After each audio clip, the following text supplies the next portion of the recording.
Good afternoon, and thank you for joining us today.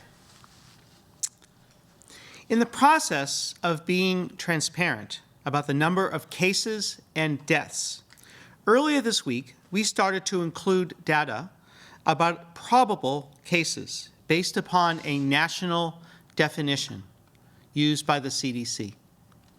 But we realize this category can be confusing since it does change over time. So before I go over today's case count, I want to explain this a bit further. When a case is confirmed, it means that there is a positive test result for that patient for both our case counts and our death statistics. Some of the probable cases are actually still under investigation, meaning additional data is still being gathered. Some of these cases will remain a probable case after investigation, especially after someone tragically passes away, because we may never really be able to get a confirmed test. This verification process is very intensive, and under normal circumstances, it can take months to complete. We talked about the work of our epidemiologists, who are our disease investigators, sort of our disease detectives. That's who does these case investigations. But as we know, these are not normal circumstances. As we have said many times before, we continue to refine the data that we are collecting to provide everyone this information in as near time as we possibly can. This is really difficult with thousands of reports each day. We have had counties, for example, that have had to change in their case counts from one day to the next because we were able to verify that their correct county of residence was different than where they passed away and where it was reported before. And I know that that also is difficult to understand, but that's how the CDC reports cases, both for case counts and for deaths. It's their county of residence. So today, you're actually going to see a decrease in our probable cases, specifically probable deaths, and that impacts our total case count. These cases were previously reported as probable, but further review has determined that we needed more information before we could attribute them to a death related to COVID-19. This does not impact our confirmed case count. It just impacts this new probable case count. Now, I want to emphasize, to make the data-driven decisions that we are making and the governor is making, we actually rely upon the confirmed case counts. And probable cases make up less than 2% of our total cases. But they give us an idea if something may be happening in a community that requires further investigation. And in the spirit of transparency, we have wanted to report that to you, but it is complex. The really fantastic work being done by our team behind the scenes each day to reconcile this data has assisted us in continuing to provide more and more data publicly for the media and for the public. But at times, there are things we need to review and potentially revisit the way the data is being analyzed, and this is one of those times. So as of 12 a.m. today, there are 37,053 total cases of COVID-19 in Pennsylvania. This includes 36,665 confirmed cases. There are no questions about that number. And 388 probable cases. As of 12 a.m. today, there are 1,421 total COVID-19 deaths. So this is an actual decrease of 201 than was reported yesterday. And that reflects that the probable deaths have been removed from the count because of further investigation. As we work to move regions of the state, as the governor was describing last night, from red to yellow and eventually to green, we are actually looking at the confirmed counts, that confirmed data to make those decisions. To further explain, we will be looking at regions where a population-based rate, which measures the cumulative number of new confirmed cases per county over the last 14 days, using the 50,000 cases per 100,000 residents metric. So that's what the governor spoke about last night. I'm going to repeat that because it's a lot. We will be looking at regions where a population-based rate, which measures the cumulative number of new confirmed cases per county over the last 14 days, using the 50 cases per 1,000 residents metric. But this is just one metric, which will be combined with others, such as the availability of testing, the available hospital beds, the case management and contact tracing that we have discussed before, and the modeling by Carnegie Mellon University. We're putting all those together to make a final determination about reopening a region. So that was a lot about statistics and epidemiology. So we hope we got this right for you. So finally, here are my daily reminders. Please wash your hands with soap and water for at least 20 seconds. That hasn't changed. The time it still takes to sing happy birthday twice. And use hand sanitizer if soap and water are not available. Cover any coughs or sneezes with your elbow, not with your hands. And try not to touch your face, especially if you've touched surfaces. Please remember to clean surfaces frequently. If you have to go out for life-sustaining activities, please wear a mask if you're going to come in contact with others. These everyday prevention measures can help slow the spread of this dangerous virus, COVID-19, and give hope to our families and our communities that we can recover and we will recover together. If you have questions about your health, please contact your healthcare provider. If you or someone you know needs mental health resources because they are experiencing a mental health crisis, please contact the crisis text line by texting PA to 741-741, or call the statewide support and referral helpline at 1-855-284-2494. Again, 1-855-284-2494. For the most reliable information related to Pennsylvania's response, please visit our website at health.pa.gov. And what is most important for Pennsylvanians to remember is stay calm, stay home, and stay safe. And now I'm pleased to answer questions. Thank you, Secretary. Our first question is from CBS 3. And a New York Times article shared that by the time New York City confirmed its first case of coronavirus on March 1st, thousands of infections were already silently spreading throughout the city, a hidden explosion of a disease that may still be viewed as a remote threat as the city awaited the first signs of spring. Hidden outbreaks were also spreading among completely undetected in Boston, San Francisco, Chicago, and Seattle, long before testing showed that each city had a major problem, according to a model of the spread of the disease by researchers at Northeastern University. Can you speak of your thoughts on this and the new modeling from Northeastern University? So I have not had the opportunity to look at the modeling from Northeast University, but our team will, and we'll analyze that. And that's a very interesting hypothesis that there were many cases before the first diagnosed cases were apparent, and so we'd be pleased to look at that and analyze it. From WESA, will reopening be county by county or region by region? And do all counties in a particular region have to meet the threshold in order for the region to reopen? Mm-hmm.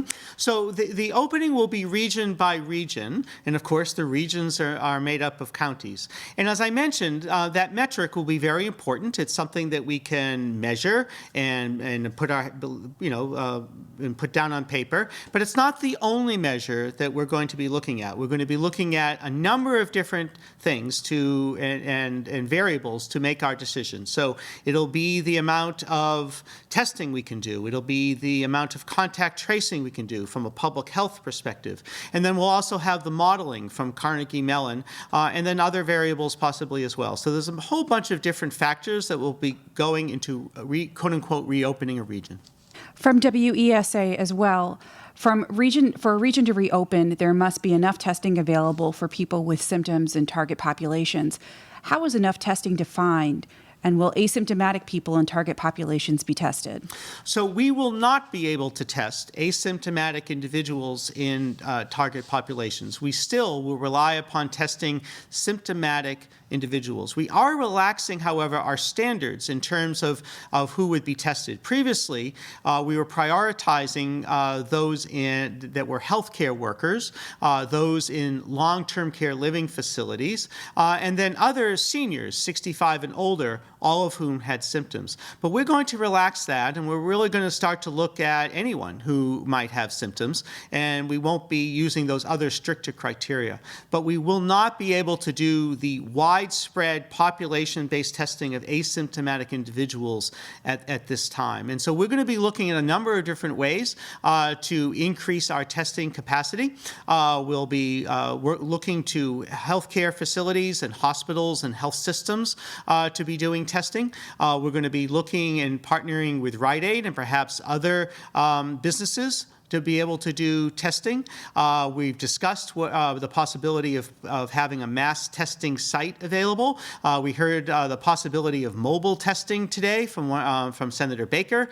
So a number of different ways that we might be able to increase testing in the areas as we start to reopen them.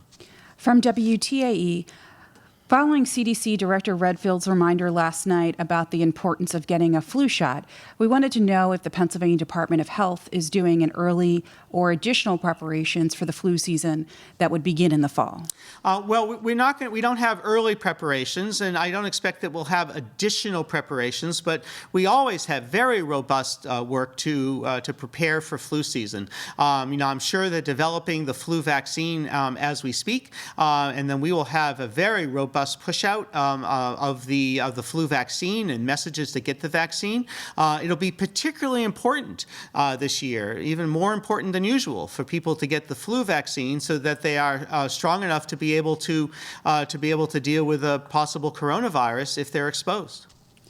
From WGAL, looking for clarification on this line, a county can make the list for consideration to open if they, on average, for the past 14 days, had 50 or less new cases per 100,000 residents per day.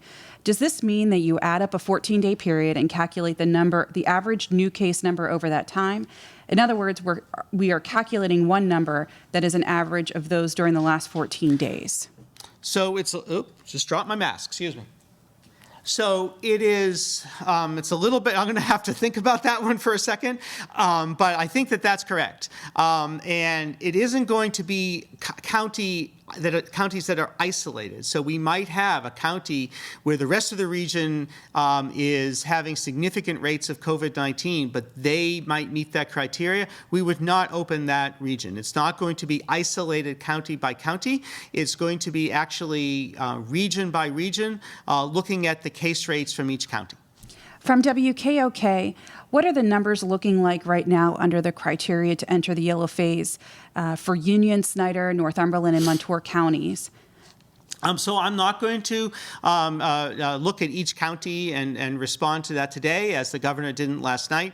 We're going to be looking at this over time. We're talking about more than a week from now, so we're going to need to actually about 2 weeks from now. So we're going to need to look at data as it's happening, and then we'll make those calculations. So I will not be commenting on specific counties at this time.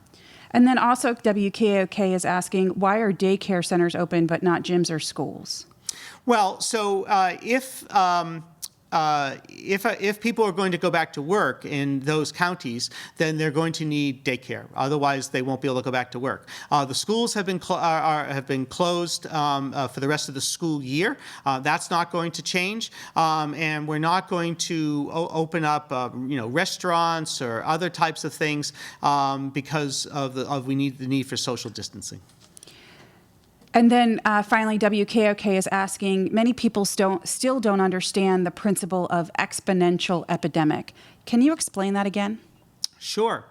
Well, so previously, the virus was increasing at an exponential rate, which meant that approximately every 2 to 3 days, the number of cases were doubling. Now, at that time, it's kind of hard to remember, but we talked about 4 cases in a day and 8 cases in a day. But if it went from 8 cases to 16 cases, to 32 cases, to 64 cases, if you had 1,000 cases, then in 3 days you'd have 2,000 cases. And you can see rapidly how that would be going up at that straight line rate and could have overwhelmed our healthcare system. And in fact, some of the earliest models that we saw, particularly from FEMA, and I believe they were using a lot of data from the University of Washington model, indicated that was the rate, and they were starting to look at how many cases we would have if that continued. And I don't have the math in my head, but we could have had, instead of more than 37,000 cases, we could be having 100,000 cases if it had continued to go up in that rate. But we have, through the efforts that from everybody in Pennsylvania, through the mitigation and prevention efforts that the governor put in place, have been able to bend that curve so that it has been going up, but at a much lower rate. And that enabled our healthcare systems to, so far, and it's looking good so far, to be able to withstand the number of cases. There are still many cases, particularly in the southeast, in Philadelphia and in the suburban collar counties. There are numbers of hospitals there which are challenged, but we have been able to keep up through everyone's efforts and the fantastic work that we have done with the county and municipal health departments in that area, and also in the Northeast. But we're not out of the woods yet, and that's why the governor is taking this very moderate, progressive approach about opening up businesses in specific areas. From the public source, how many and which counties are revising their COVID death counts downward because of duplicates? So I don't have specific by county level. I don't have that information. From WFMZ, a viewer asks, since nursing homes are a large percentage of COVID illnesses, would the governor consider removing those numbers from the 50 per 100,000 count for easing restrictions?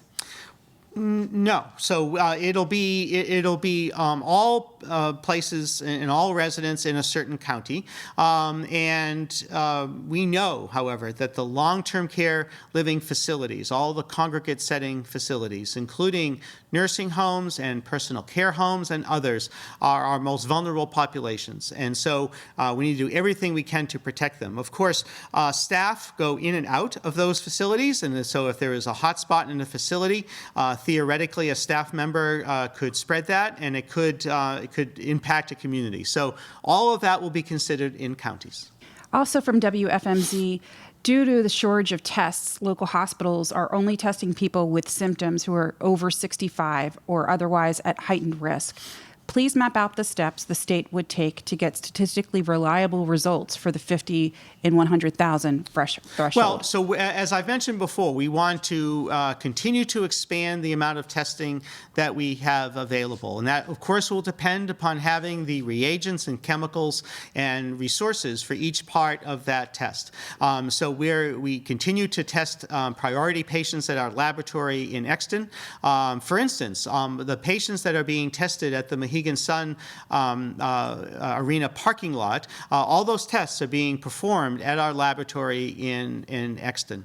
But also, hospitals and health systems throughout the state are doing testing. They're either performing the laboratory analysis in their labs at the hospital, or they're sending them out to commercial laboratories such as LabCorp and Quest. But now, of course, we have a number of different Rite Aids that are doing testing. They're sending it out to a laboratory. And so we want to be able to expand that to be able to carefully manage the reopenings in the areas that will be identified. From the Post-Gazette, what percentage of the total population should be tested before reopening the state is considered safe? I don't have a specific percentage of the population, and again, we're going to be testing symptomatic individuals, but we are going to expand that beyond the age 65 and older or healthcare workers. But we're not at a point where we can do widespread population-based testing of an entire population, including asymptomatic people. We're not there yet. From Citizens Voice, Dr. Levine has said the health department was working to get antibody tests to find out how many people have already had COVID-19. What is the status? Well, we're still continuing to look at antibody tests. There have been a number of different comments by public health officials and a number of different articles about challenges with the antibody tests. So we have to make sure that it has that it's an accurate test, that it has good what is called sensitivity and specificity in terms of determining the antibodies. But future things really need to be learned. For example, one of the common viruses that causes colds is a coronavirus. It's not COVID-19. This is the specific coronavirus. But people, as we know, can get colds frequently, and having that immunity doesn't seem to last very long. So how effective are those antibodies in protecting an individual from getting infected? Are they completely ineffective? Are they completely effective? Probably they're going to be somewhat partially effective. And then the other issue will be how long-lived it is. So the utility of the antibody testing is not clear yet, and we're going to be doing further investigations on that. From CNHI News, the governor's plan suggests that when a region goes into the yellow phase, the stay-at-home order is replaced by aggressive mitigation. Can you articulate what aggressive mitigation looks like? So it's actually going to be aggressive containment. So the aggressive containment strategy, when a region goes from red to yellow, will mean doing exactly what I've been describing. It'll be watching for symptomatic individuals, doing aggressive testing of those symptomatic individuals. If a person is positive, they are isolated. We do extensive contact tracing of their personal contacts or professional contacts. Those people are quarantine, and we watch for symptoms. So that goes back to the containment strategy that we started with, I don't know, maybe 7 weeks ago, as the governor said, and that's what will be in place as we go to turn a region from red to yellow. From WPVI, under the governor's plan of 50 new positive cases per 100,000 residents for 14 days, when do we project Philadelphia County and the surrounding areas will get there, or are we there already? We are not there already for the Southeast. Philadelphia and the Collier counties are where we're seeing the most cases of COVID-19 and the highest rate of new cases. And so I can't predict when that time will be. As the governor said yesterday, and as Dr. Fauci says, the virus determines the timeline. We don't determine the timeline. But we will get there, but we don't know when. And then also WPVI is asking, can you address whether kids' camps and kids' summer sports will reopen under the yellow guidelines, or do these recreations fall under gyms? We have not made that determination yet. From PA Post, can you clarify the details of the metric of an average 50 per 100 people over 14 days? As a hypothetical, if a county had exactly 100,000 people, if the county reported 49 new cases over the course of 14 days, would it meet that benchmark for being considered to move to yellow? So it's hard for me to comment on whether it was 49 or 50, whether we would consider it. And again, it's not just one county. It's going to be the region. And again, that metric is not the only thing we're looking at. We're looking at many different metrics. And so all of that together will be taken into consideration about a region going from red to yellow. From WTAE, in Beaver County, there have been many reports of cases at the Brighton Rehab nursing facility. How might the situation at Brighton factor into Beaver County's ability to reopen? Well, as I was alluding to before, if there is a long-term care living facility or a number of facilities which are having a large number of cases, those cases would be included in the analysis. Also from WTAE, when the stay-at-home order ends on May 8th, Are we allowed to visit family and friends again as long as it's not a large gathering? And if so, should we wear masks?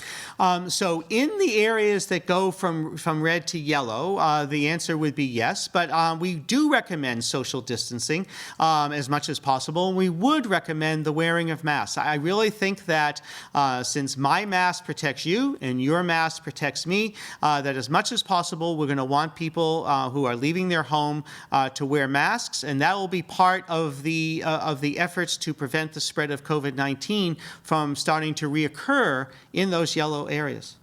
From the Post-Gazette, how will contact tracing be done and how will it be funded?